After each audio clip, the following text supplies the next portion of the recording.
గుజరాత్ అలాగే రాజస్థాన్ జట్ల మధ్య జరిగిన మ్యాచ్‌లో శనివారం నాటి మ్యాచ్‌లో గుజరాత్ జట్టు ఏకంగా 77 పరుగుల తేడాతో గెలిచింది. అయితే గుజరాత్ జట్టు గెలుపులో కీలకమైన భాగం చేసింది ఎవరైనా ఉన్నారంటే అది రషీద్ ఖాన్. ఎందుకంటే తన స్పిన్ మాయాజాలంతో మొత్తం ఆటను మలుపు తిప్పాడు. ప్లేయర్ ఆఫ్ ది మ్యాచ్ అవార్డ్‌ను గెలుచుకున్నాడు. ప్లేయర్ ఆఫ్ ది మ్యాచ్ అవార్డ్‌ని గెలుచుకున్న తర్వాత వైభవ్ సూర్యవంశీ గురించి షాకింగ్ కామెంట్స్ చేశాడు. ఇంతకీ తను ఏం చెప్పాడో చూద్దాం. అయితే ఇంతకీ రషీద్ ఖాన్ ఎలా మొదలుపెట్టాడంటే, చాలా సంతోషంగా ఉంది. గత 2 సీజన్‌లలో నాకు ఇది చాలా అసాధారణంగా అనిపించింది. ఈ ఏడాది మాత్రం నేను మరింత స్థిరంగా ప్రదర్శన ఇస్తున్నాను. అందుకే చాలా ఆనందంగా ఉంది. మళ్ళీ మైదానంలోకి రావడానికి నాకు కేవలం 2 నెలలే పట్టింది.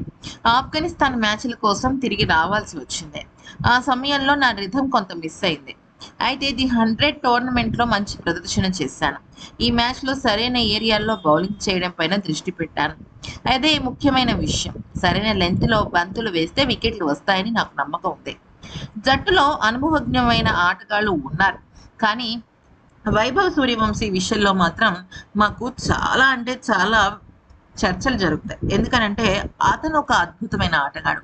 నిజానికి ఈ ఈ ఏడాది ఈ టోర్నమెంట్‌లో యువ ఆటగాళ్ళు చాలా బాగా ఆడుతున్నారు. వాళ్ళ ఆటను చూసి సీనియర్‌నైన నేను ఎంతో నేర్చుకుంటున్నాను. నేను 4 వికెట్లు తీసిన తర్వాత జట్టు గెలిచిన తర్వాత వైభవ్ నా దగ్గరికి వచ్చాడు. వచ్చి "మీరు బౌలింగ్ భలే చేస్తున్నారు. ఇంత అద్భుతంగా చేస్తున్నారు. కొన్ని టెక్నిక్స్ నాకు కూడా చెప్పండి" అంటూ ఆ బాబు అడిగిన విధానం నాకు చాలా నచ్చింది. ఆ బాబు ఆటను ఎంతో స్పోర్టివ్‌గా తీసుకుంటున్నాడు. ఫోకస్ ఒక ఆటగాడు ఎంత బాగా చేస్తాడో, ఎంత అద్భుతంగా తన ప్రదర్శన చేస్తాడో, ఆట ఫలితం వచ్చిన తర్వాత అంతే స్పోర్టివ్‌గా తీసుకోవటం ఒక ఆటగాడి అద్భుతమైన లక్షణం. అది వైభవ్‌కు చాలా ఉంది. ఇక చాలా మంచి భవిష్యత్తు వైభవ్‌కుంటుంది. తనకి ఎటువంటి ఆటగాడైనా ఒకటే. అందుకనే అతనికి బంతులు వేసేటప్పుడు చాలా వైవిధ్యభరితంగా వేశాను. కానీ నా బౌలింగ్‌లో తను ఔట్ అవ్వలేదు. చాలా గొప్ప విషయమే.